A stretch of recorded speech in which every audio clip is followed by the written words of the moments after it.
Ce que je trouve d'extraordinaire dans cette entreprise, c'est sa capacité à être à la fois dans le local, tout en étant extrêmement libre et ouverte sur le monde. Audemars Piguet, c'est la liberté de se fonder sur de la tradition pour faire autre chose.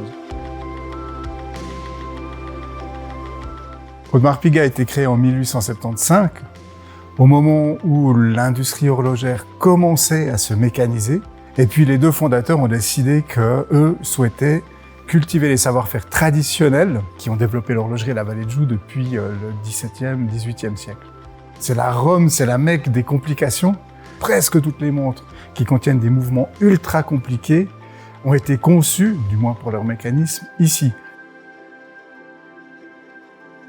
La Royal Oak a marqué l'histoire d'Audemars Piguet de façon extrêmement forte. C'est le modèle qui aujourd'hui encore est le plus connu. Et puis, elle a marqué une révolution pour l'horlogerie entière en introduisant un matériau qui était considéré comme non noble, l'acier, dans le domaine de l'horlogerie de luxe.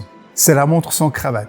On peut être élégant, on peut être classique, on peut avoir un objet statutaire au poignet, tout en étant décontracté et ouvert sur l'avenir et en restant jeune. Moi, j'ai un privilège immense de travailler au cœur du patrimoine, de pouvoir explorer les archives, découvrir des choses qu'on ignorait. Le musée, ça doit être un des symboles de l'entreprise. C'est un lieu de travail, c'est un musée vivant. Et c'est là que sont transmis non seulement les savoir-faire, mais la passion à travers une expérience personnalisée, puisque chaque visite est guidée et adaptée en fonction des attentes, des envies et du sens de l'humour de nos visiteurs.